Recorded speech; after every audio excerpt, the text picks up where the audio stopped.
Greetings and salutations, everyone, and welcome back to Let's Play Darkness Within, in pursuit of Loth Nolder. I'm Kamchak Fisko, and come join me for the next stop on the Horror Rush. Okay, page 3 and 4, apparently. The burnt house. There it stands under sunlight, a marker to show it's still there, as black as a night with no moonlight, and its doom is laid so bare. Once, suddenly, within devouring fires, it was burning, turning into this black, threatening mark, and the screams were shaking, breaking and taking away the laugh, which would then be only a whisper, ended with a tremendous hawk. All there ended their laugh with this tremendous hawk, and the fires devoured their screams as little demons fled with a laugh, before the eyes of the ones who ran in dread through the dark. Then the house burned and turned into this black, threatening mark. Well, it's a pleasant story. I'm glad I read that. Time of the Triumphant Witch. Well, I'm sure the story will go great. It was noisome, bleak, and stormy night. That night, after my friend, Harold Gallo, died. He was just 18, so full of life and bright, found dead, alone in his home by the riverside. Then, as the storm was roaring, trees swung left to right. Sorry, tweez, just... I heard that awful story now carved in my mind. It was about a witch who will not be seen in daylight. She was betrayed by our people, cursed the town, and died. She lived in the forest too close to our town, so none would dare enter from dusk till dawn. Seldom she came here to buy some food or a gown, and never said bad things nor caused us any harm. Still the young ones of the town, their fear grew great. They said to the people, which must be Burns as such. But the old ones stood against, said, "Curb your hate." They cried, "Betraying her brings trouble, far too much." Yet the young ones, scared, thought that she could be burned so fast, and they called the witch hunters to burn her down to dust. Without proper inquisition, they put her in a cage. No words came to her mouth, neither any curse nor rage. As the devouring red flame shone before my eyes, those damned hellish words were heard within her painful cries. "You'll pay for this foolish act with your own children's lives. They will die when they're 18. This'll be your woeful prize." Thus the story ends here, but the curse endures anew. 6 children have died with the sign of the witch on their brow. The same night, come the next morn, we've had a newborn. And this sign, so rumors say, numbers when she'll be reborn. Yes, I've seen that sign before, just before Harold died. No, natural death. He killed himself that night. He always acted strange, but last night in my sight, he seemed not quite himself, like a doll that can be thrown aside. I snuck into Gallo's home and found a spot to hide. Then he came to silence and went up, like night arrayed, clad in black, face pale moonlight, eyes so wide, and his chamber was changed, mirrors all round displayed. Then I followed him upstairs, as silent as a thief. What I saw is much for me, my beliefs cracked beneath. His chamber door was not closed, to me held his back, but I saw a reflection of a pale face, colored in bloody awful relief. He was carving the sign, XI, on his brow, with an old rusty blade. Then he cut his own throat so quickly, he did not hesitate, and fell down to the floor, still alive, and shaking in pain so great. Then I ran into the night. All I could feel was coldest dread. This is the story I have kept in this soul of mine. Everything started for me on April 1699. That was the date on which Harold's soul took flight, and I'm sure tomorrow there will be a witch's triumph night. Lovely. So we got Monstrous Eye, Through the Gates of Horn, Lurker's Call, From the Abyssal Plains, A Dream, and The Voice. Last one sounds a little creepy, honestly, compared to the others. Monstrous Eye? Yeah, that's where we were, right? Yes, that's where we were. Monstrous Eye. I have seen the moon, awful and pale, as looking upon me in its darkened sail.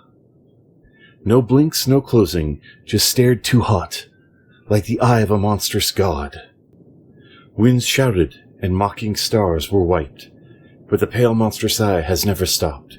It keeps looking on, as if hating me. Screamed I, what have I done so wrong to thee? And the eye replied in a cacophonic rhyme, Ye were cursed, O ye, the devil's mime. But how unfortunate for me, for as ye be, under my beams the things that's cursing me.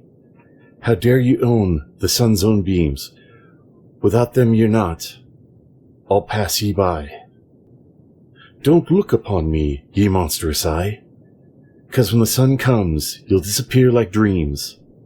Pale, lifeless, malicious sentry of night. Shout it out, so that clouds all flee from sight.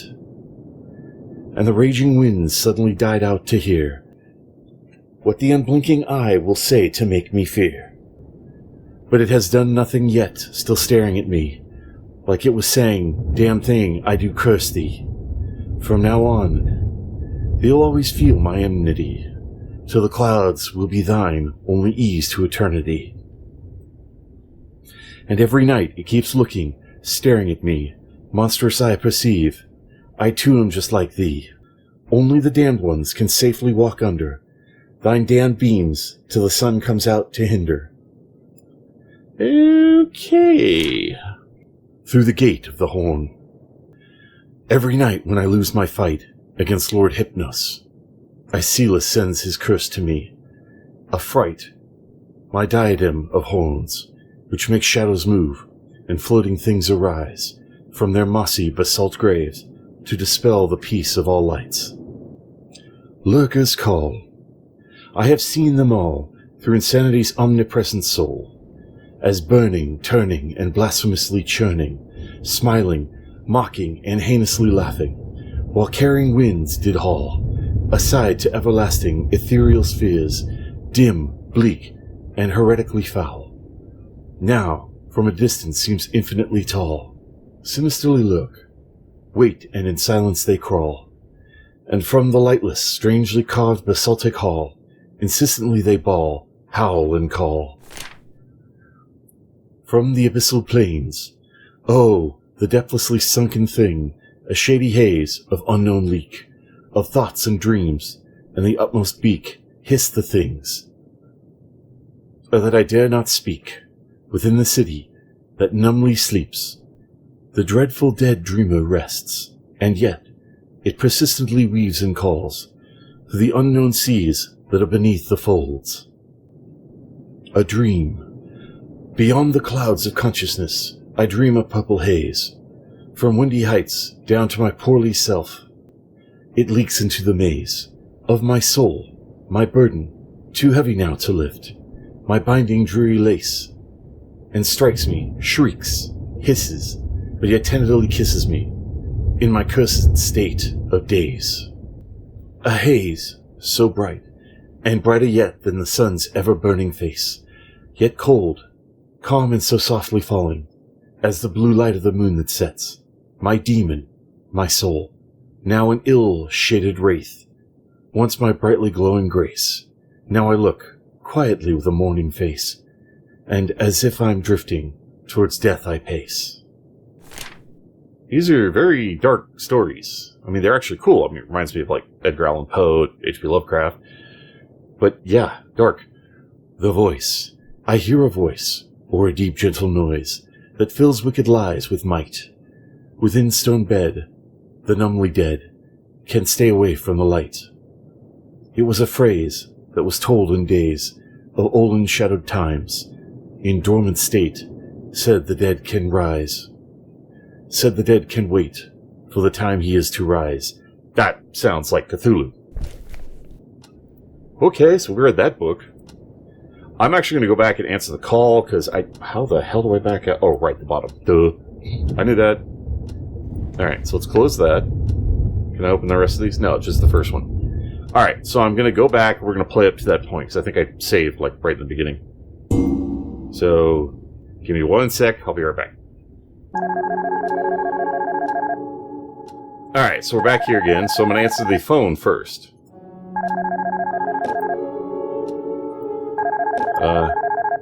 Can I right-click to open? Whoa. Here we go. Answer the call. Yes, Arthur? At last! Where were you? I've been trying to contact you for hours. What's the problem, Arthur? Loth Nolder escaped from the hospital last night. I've been calling you for hours with the news. Strange. I never heard the phone. Check your answering machine. I left several messages. Anyway, what happened with Loth? No one knows. It's like he just vanished out of the place overnight. Okay, I'm on my way in now. Howard, are you feeling alright? Just a little tired, Arthur. I must have overslept last night. Nothing to worry about. Okay, I'll see you soon.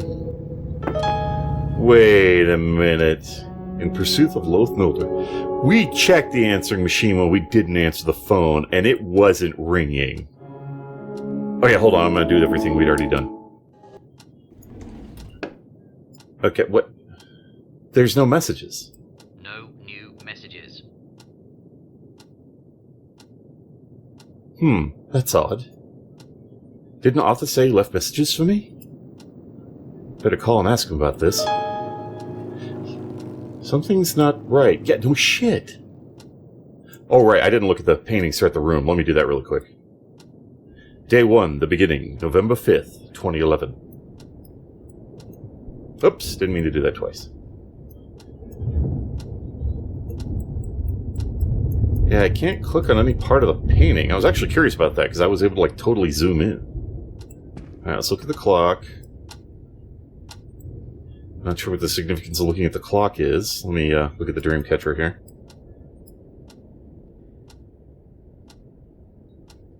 So I can move over here and I can move over here.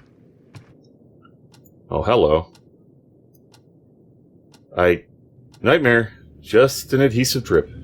Oh, is this the one with the demon sitting over the dreaming person? To drop into the nightmare where ceaselessly you slip. This painting always reminded me of that poem. Wait, what poem? Nightmare, just an adhesive drip. Okay, no, I read it right. I just didn't read it quickly, so it, like, threw me. Alright, so we got a book here, photo we can't look at. I can't look further down to look at the crap on the table. And a door that I don't know what it is, so let's look at the book. One of my favorite books of poetry. Rubaiyat? Not sure how to pronounce that, actually. Okay, I guess I can't read the book. I guess that's a lot less stuff we're going to be reading. Alright, so we got 2 doors here. Alright, first things first, let's give him a call. Yeah, phone book. Arthur. But you left messages. What was that about?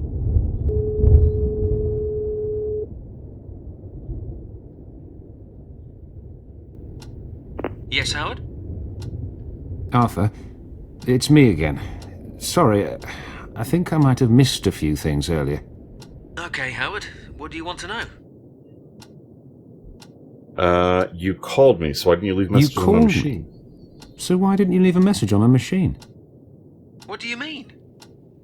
I left plenty of messages. You didn't get them? No. I don't know, Arthur. I think this old machine is broken. Okay, Could you explain the situation again? Loth Nolder escaped, we know, Last night, but... around 2:45 AM, we got a report that Loth Nolder had disappeared from the hospital. I tried calling you several times on the way over there, but I couldn't reach you. When we got there, we found out that no one had actually seen him escape. A nurse doing the rounds noticed that he was gone and raised the alarm, but we don't know the actual time of his escape. Lovely. Never mind. We'll talk about it when I get to the office. See you. I need to not read those out loud, because he'll actually read them. I'm not used to that. My personal thanks to each and every one of you for tuning in. You all are awesome viewers. Really appreciate you taking the time to watch this video. It means a lot to me, and I do hope you enjoyed. You all take care of yourselves. If you want to see more of me, queue up the video on the list, or stay tuned for more. Feel free to leave a comment below, and please remember to tap that like button if you enjoyed the video. In the meantime, fare thee well, everyone.